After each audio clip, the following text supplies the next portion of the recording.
Here we are at the 4th episode of Address the Yes, the series where you guys ask questions and you send them in, and if they're too difficult to answer with a simple comment, then I usually elaborate for you guys in this very series. Now, the good thing is all the comments have been contained from within the previous episode, so we're not needing to expand out of the comments from other videos. I don't know if that's a good or a bad thing, but I'm going to do my best to answer those questions for you. So let's get it on.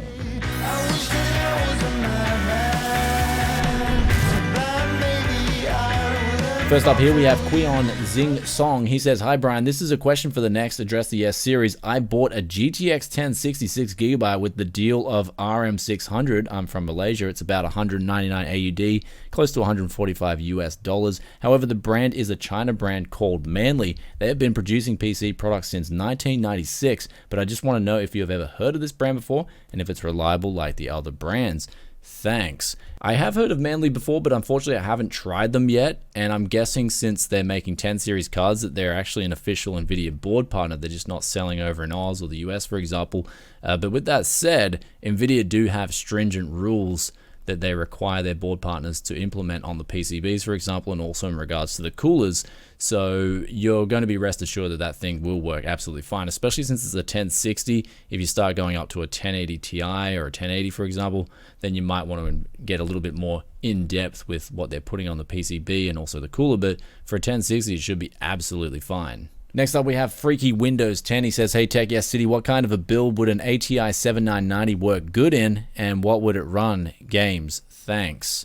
7990, what build would it work good in? I'm going to say that I actually don't think it would work well in really anything, because the problem with that card is the frame buffer itself. I think you got like a 3GB buffer really, even though the RAM might seem doubled and DX12 really isn't utilizing the features it promised. And so with that, you've got a 7970 that's buffed up with 2 GPUs now, and the power consumption's huge. So you're going to need a really good power supply, which costs more money. You've got a card that will dump a lot of heat in the case. And honestly, it's like that argument of the 690 versus the 680. When I tested the 690s out, even when I tested out a single solution, for example, it sometimes ran worse than a GTX 680. So in terms of what it could play, I'm sure it could play a lot of titles at 1080p absolutely fine, but you may run into driver issues and stuttering, and I think it's just a lot more hassle and problems than it's worth in terms of seriously implementing this in a build. I'd just sell it off and go with like a single 7970. That'd be much better value for money in my opinion. Next up, we got Nick D. He says, "Lol, I used the 8700K with a 1066GB, referring to the previous episode where I blasted a hater in his comment about the 4-core video I did where I used it with a 1060. So thanks for that, Nick." Next up, we've got Bartacuda82. He says, "Can you do more belligerent responses to hater comments? Because those were entertaining and hilarious." I think there was one hater, that was Sly Whacker. But in terms of Paul, I think he was just convicted and passionate about his stance. I don't think he was exactly a hater.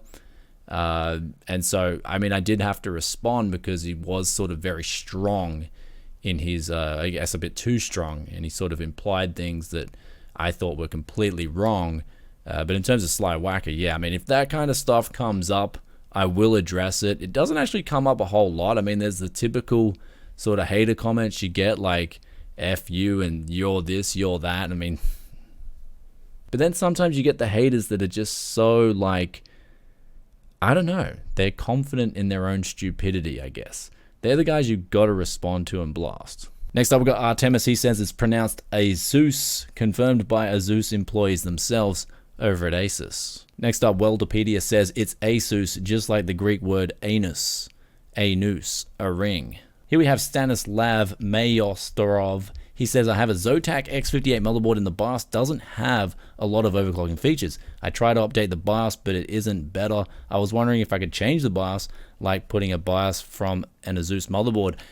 Absolutely not. BIOSes are very strict. In fact, if you put even a same manufacturer motherboard's BIOS with like a H81, for example, from Gigabyte, with a H81 from Gigabyte, even if the identifier at the end is slightly different, you still won't have a chance or hope in hell of booting that board up anymore. Sometimes you can get away with specific OEM motherboards where they've used a board like MSI that actually has a retail variant It's actually the same motherboard. They've just named it differently.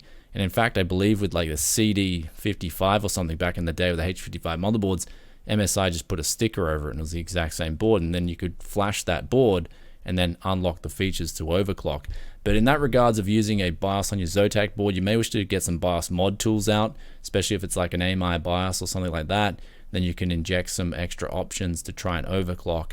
I think those guys at the BIOS mod forums, they do an excellent job. Sometimes you can put in a forum request and one of the helpful folks over there will help you out. I'll put a link in the description for you. Next up, we have Bob in the Netherlands. I can get a secondhand GTX 1080 Ti for about €550, which is 889 Oz. What kind of secondhand prices do you have over there in Aussie land? It's pretty similar. I mean, for a good 1080 Ti, you're going to be paying around about that money. I pick them up for around about $700 to $800. Depends on how desperate I am for a 1080 Ti. I've seen them go even cheaper than that, sometimes $650. In terms of 1080s, they can go for as low as $400. So there are some really good deals in Aussie land.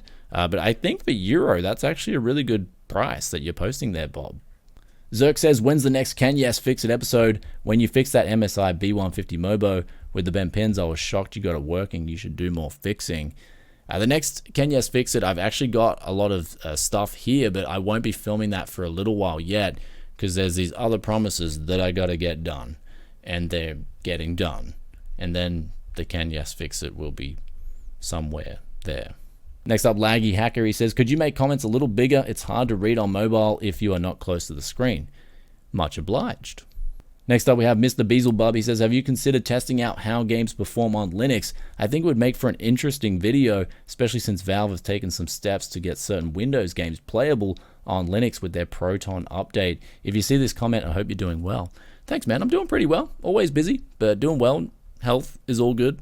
Most important thing. But besides that, the Linux, I've heard those articles about the Steam games being able to be played on Linux, but the select games there are very few, and they're not the mainstream multiplayer titles. So as soon as like all the popular multiplayer titles that are on Twitch at the moment, for example, are available on the Linux Steam port, then I will take a look at it, because if they can get that going and it's a free OS, then they've got a really good upper hand. But even if they can get the performance better than Windows 10, then that would be an absolute win in my opinion. Next up, We the People have spoken. Oh man, Jar Jar was the absolute death of Star Wars. Well, that's a lot of exclamation marks. Smash that thing, then go slap Lucas for me. Thanks. What did Jar Jar ever do to you, man? Next up, Hanwen Lee, he says, my CPU is 8700K at 5 GHz, 1.33 volt, so I just sold my H115i and got a Kraken X62. My temps are 65 to 78 degrees when playing Rainbow Six. I used to have mid-50s with my H115i. I wonder, is there anything I could do? I have applied different thermal compounds, even tried Thermal Grizzly, but so far Noxure performed the best. That's still like 20C more than I used to get. And then Gregor, he says they're both using the Ace Tech pump. They should be similar, but actually I've tried the Corsair all-in-ones in the past, and especially the H110s and the H115Is. They're the 280mm versions, and they do a phenomenal job for all-in-one coolers. When I've tested them, they beat out like all the other all-in-ones by quite a big margin, so that's not surprising since you're going to 5 GHz on that ring bus CPU. The heat needs a good cooler, and I think Corsair designed the block a little bit better too, so that 20 degrees is real. Next up, we've got David Williams. He says 25 to 34, followed by a sad face. Bryan, you taught me to build PCs and do the hustle and grind well into my 40s, bud. Just do what you do. Forget targeting an age group. People love what you do. He's referring to the previous episode, and thanks a lot for the compliments. Glad you're getting some benefits out of my content. I love helping people. That's the reason I started YouTube in the first place, and it's awesome. I didn't really, I guess I might have did something in that previous episode. I meant that I'm going to cater my content towards just, people who are 18 years and over. So mature people. And here we got Brian Liddell. He says, address the yes. Do you ever run into driver issues with older GFX cards? Recently installed a GTX 780 on my machines, and the later drivers kept crashing randomly. So it took him weeks. He has an X5440 CPU, and he's not sure it won't be the last time he has this problem. Love your channel and keep the budget stuff coming. And in regards to this itself, I haven't really had any problems with Nvidia drivers. I have had some problems rarely with like the AMD Ryzen CPUs and the Nvidia drivers on the 10 series cards, but that's been solved when you've just used that program, brain fart, I can't think of it, It's the one that deletes the registry and then you reinstall things and then it works absolutely fine again. I'll put the link in the description below when I think of it, but you actually might want to use that program and that could fix your problems too. But in the past, when I've used like a 780, for example, I've never had a problem, but I have had people in the past tell me that they have had problems, most specifically on the 7 series cards, ironically. Next up, FPV and CLE says, love the JarJar mug, and the JarJar mug loves you. He remembers the video when you got that. Keep up the great work, Bryan. I remember when I got that thing too. I love that mug. It's like my favorite mug. I don't know why I didn't bring it down to this episode. Licks Unknown says, hi man, long time subscriber and loving your work. My question is, how far will the X3480 go in terms of OC? I have one, but had no luck overclocking it. I've got a H55 and P55 overclocking tutorial. I'll put it up here for you. X3480 should be able to overclock to 4 GHz with ease if you've got a good cooler and a decent motherboard. Sometimes I find on like gigabyte motherboards, for example, in that era, they can run into some bug where they just refuse to overclock at all. So that might be happening to you, I'm not too sure. But in terms of its potential, it's even better than the X3470 and X3440. Well, actually, it's got a little bit more wiggle room. Next up, Richie Dye says, why don't you hunt for AMD CPUs? I actually do when they come up for the right price. It's all about the price. And here on the Gold Coast, they rarely come up. And when they do come up, I feel like they're overpriced, especially when you compare that to what you can get a Xeon and even a motherboard off AliExpress for. And so the value really starts to drop. I have missed out, however, on 2 Ryzen deals that have come up. People have snatched them up before me and they've been really good value for money. So just really depends. But I do look for them. Next up, we got Peter Fixit 151. That's not how the economy works. If everyone buys something that shows that there is a higher demand than average and the price will go up, for example, eBay and AliExpress, he's referring to the DataVac comment in the previous episode where the commenter was referring to economies of scale. You're referring to demand on a fixed supply. So you're both correct, I guess. It just depends on which context you're looking at it in. The original commenter was referring to if a lot more people just buy these things, then there'll be more demand, and then I guess the companies can scale up production and then source parts cheaper, and economies of scale come into effect. Next up, SquishyPoo says, coming through with a solid for your boy. You're a real OG, Bryan. Good idea with the research on Australia. Girls love that extra. I'm going to use this. I'll keep you updated, man. I'm looking forward to your updates. It's actually kind of now you got me curious. Please keep us posted. Next up, Silent Woodfire says, now you can keep wearing your glasses. You need to get used to having them on in order to maintain the benefits and not let your eyes get worse. I'm taking your advice, Silent Woodfire. Next up, Gerd van der Mergie. He says, by the way, at 27 minutes, kingspec is awesome value. I have 2 kingspec SSDs in RAID 0 and they work absolutely fine. So in the previous episode, we talked about kingspec SSDs. So I guess that answers that question. Another commenter said they were pretty good as well. So far, 2 good comments and no negatives. Kingspec. Next up, we've got Leon FPV. He says, hey Bryan, would you revisit the non-KB clock overclock in 2018? I can't get any BIOS version to overclock except the Debauer posted back in the day. I've got the i5 6400 and managed to get a stable OC, all cores 4.8 GHz on 1.35 volt. I was referring to the Z170s. They did work with 6th gen CPUs where you could overclock them, but then Intel released the 7th gen CPUs. They locked them at the microcode level, so you could never overclock the 7th gen CPUs that weren't meant to be overclocked. But 6th gen CPUs on particular Z170 motherboards, they could work, but then they updated the BIOS and then they locked that feature out as well. So you do need a very specific BIOS to overclock, and in this case, Debauer, I think, made some custom BIOSes. I actually haven't delved too far into this. I do have a Z170 here and actually an i5 6400T or something, and I am going to do a video on this, but I actually haven't really tried too much in this, so I wouldn't know, unfortunately.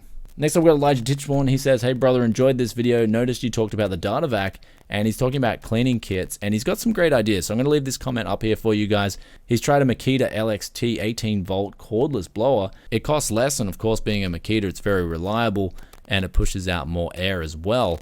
In terms of me personally, I love the DataVac. I tried it, and it's just perfect for cleaning. I just can't imagine it getting any better. And then I couple it with the WD-40, you've got the new meta there, the double trouble, and I just don't imagine it getting any better. But I do think it could get better. Next up, we got Pascal. He comes in with 3 questions. He says, number 1, what do you do if a graphics card gets a very bad or loud cooling design? I usually shy away from the reference designs unless they're really cheap. And then if you get them for really cheap, you can then whack on something like the Arctic Extreme. I think it's the version 3 or version 4. They're both pretty good, and they'll fit a lot of AMD and Nvidia graphics cards, especially the ones where they put out the bad reference models. So you can fix that noise, fix those temps. But in terms of using them personally, I never use bad designs that are very loud. Number 2, do you put Windows from a used build just on the hard disk drive, or do you buy an SSD for those builds? Depends on the price point. Usually budget options, you just go with a 1TB hard drive. Once you step it up a bit above that, you can put in a 120GB SSD, especially since they only cost like 30 Aussie dollars now. It really adds to the value. The end user's a lot happier. They got a snappy experience. And especially if you couple them with older hard drives as well, the SSD can just bring new life to a system too. Number 3, do you have at any time heard creepy noises out of a hard disk drive? Do you change them or do you let them in? Thanks for answering my questions. If you've got noises that are weird coming out of your hard drives, please, or at least one of them, do me a favor and back up your data on that hard drive. I don't think that thing has a long life left on it before it goes kapoof. And when it goes kapoof, it's like Thanos just clicked his fingers and your data's gone. Next up, we got Matthew. He says, are you trying to get into a boy band? No, I'm trying to grow my hair out to become a philanthropist. Next up, we got James Cullen. He says, loving the series and all the content you make and be. My question is, what would you do when there's no deals in your local area? I'm based in Ireland, so I know that people tend to overprice their tech stuff when selling on sites that aren't the equivalent to Gumtree, or are the equivalent. In that case, if you've got no local deals, it kind of sucks, but then you've got to broaden your horizon to things like forums, especially in your country. Overclocking forums, there are some really good deals there. Of course, eBay, Amazon for the used section, and you can pick up some really good deals. AliExpress is always a good one as well. But besides that, I am, I guess, blessed that the Gold Coast does have deals. When I was in Japan, there were a lot of deals there too. I'm yet to sort of live in a place where there's not many deals, so I do feel a little bit sorry for you. Next up, we got S Diaspora. He says, number 1, what is your experience with the GPU Coil Whine? Do you see it as a problem or do you not really care? It's actually funny because in the past, people have complained about Coil Whine. It doesn't bother me at all. There's certain noises that I think affect certain people. For instance, if I'm around someone and they don't close their mouth when they're eating, that just drives me nuts. But for other people, that might be fine. And then for other people, that coil whine might really annoy them. But for me, coil whine doesn't bother me at all. It was sort of prevalent in the 9 series, I think. A lot of people were complaining about the 970, for example, having coil whine.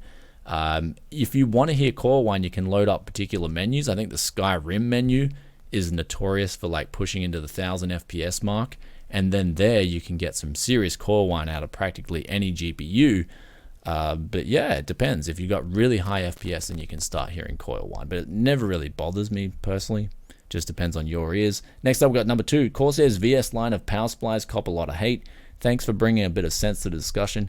I wish you went a bit further, as I think they are great value and they are 650 watt models. Power supply requirements are easily the most misunderstood aspect of PC building. The BS just won't stop. Is it really so hard for people to sit down and calculate the 12 volt output instead of cutting and pasting some fake news in every damn thread? He's referring to the previous episode where I sort of responded with the VS series. I use them and they're great if you're just using low powered options, especially that are non-overclockable. Even if you're coupling it with an i5 and then like a GTX 1060 or a GTX 1050 Ti, you're gonna have absolutely no problems. But if you want to start overclocking and getting into the enthusiast options, then of course there are much better power supply options out there, and of course they're going to cost a lot more.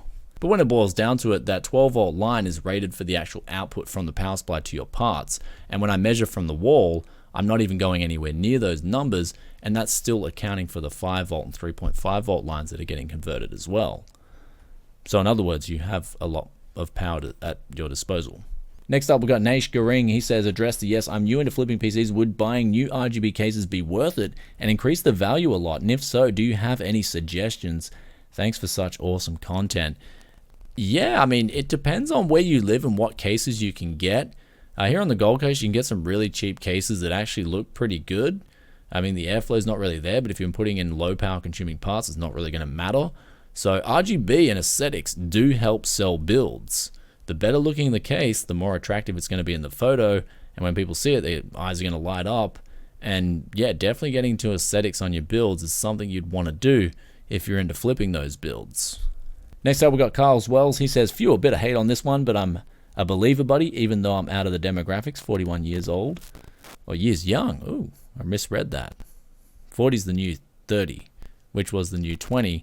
So when I'm 50, I'll be a teenager.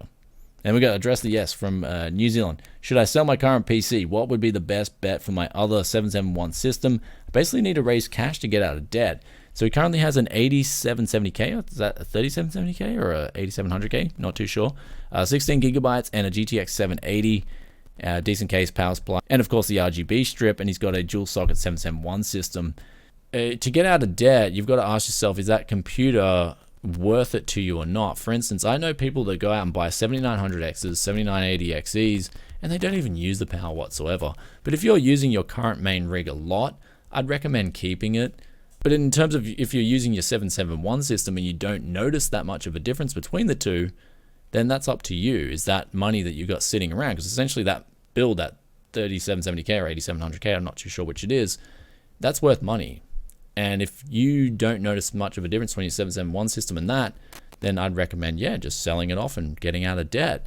But in terms of the 780 with an i7, it's I'd personally sell the 780 individually and then whack in, say, a 9 or 10 series graphics card, because that'll raise the value of the whole build a lot more than selling it with a 7 series card.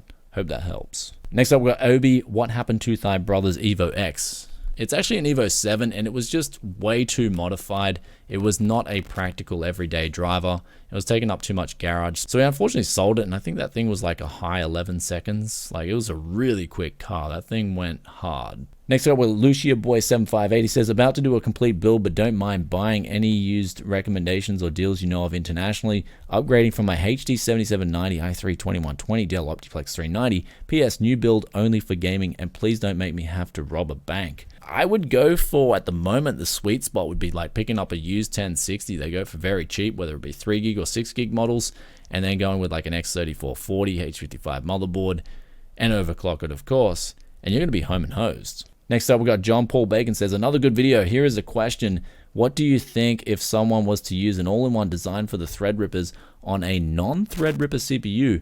Would it be cooled better, or just using a standard all-in-one be better?" It all depends on the surface size. Of course, the threadripper CPUs themselves have a huge IHS with a massive surface size, so the standard coolers weren't designed to encompass that whole surface area. So then the threadripper coolers do better on threadripper. When it comes to like an i7 or a typical ring bus or even a Ryzen CPU, those IHSs, those blocks that are currently made for them, are encompassing all that surface area. So I guess unless they're using a different pump and a better design, you wouldn't actually notice any difference really, because there's not any extra surface contact to be cooled from that area. Next up, we got Jimmy One Life. He says, "One Eye is just looking for them deals and steals," referring to the previous episode where we talked about the lazy eye, and that is true. One Eye is always on the hunt for them deals. Next up, with Parent. "Hey Brian, I've watched your content for quite a while, but I really don't know which way to go. I have a budget of $500 and I don't really know whether or not to go the X58 route. I'm only going to be gaming, so I don't really know what a good combo would be for my situation. Have you got any recommendations for this budget?" In regards to X58, I love it, but you only go X58 if you get the deals. Like if you pick up that person selling an i7 920 rig for like $100 and it's got that golden X58 motherboard, that's when you pounce on that in general. Or if you're in Japan, X58 motherboards go very cheap. But other than that, I'd go with that X3440 route and GTX 1060. That's currently an amazing option for the money. You'll get away with that for under $500. Might even be able to put in an SSD and have some great components in there for the future. Next up, we got Tech One. He says, "Hey Brian, long time Tech Yes citizen and patron. I had to stop patron recently, but we'll be back when my situation improves." I mean, I'm going to stop right there. It's fine, dude. I don't, like, Patreon's just one of those things. If you guys appreciate the content, you appreciate the hustle, the grind, and you enjoy watching this content, the option's there to support us. You don't have to support us, of course. Thanks a lot for supporting us thus far as well. But we'll get on with the question. Just a quick question. I have an overclocked X5650 6-core system and an E5 2670 V1 8-core system, non-overclockable, obviously. I'm going to sell one. Which would you keep for gaming and video editing? It depends on how far you've overclocked that X5650 to. I guess it does retain a little bit more value than the 2670 V1 because no one really knows what that is. So personally, I'd probably keep the E5-2670 V1 if you can get away, because it is a higher multiplier. It's not bad. It will clock to like 3 point something gigahertz on all 8 cores. And for video editing especially, Adobe can now use 8 core 16 threads. So I'd be better off keeping that and then making value out of your X5650 system. And also, if you've got that X59 motherboard, let us know more about it in the comments. Next up, we're Batsy22. He says, hey Brian, would you recommend to buy used mining GPUs, and if so, how to clean them the best way? I heard they put a software on mining GPUs. Is that true? Love you, daddy. Love you, son.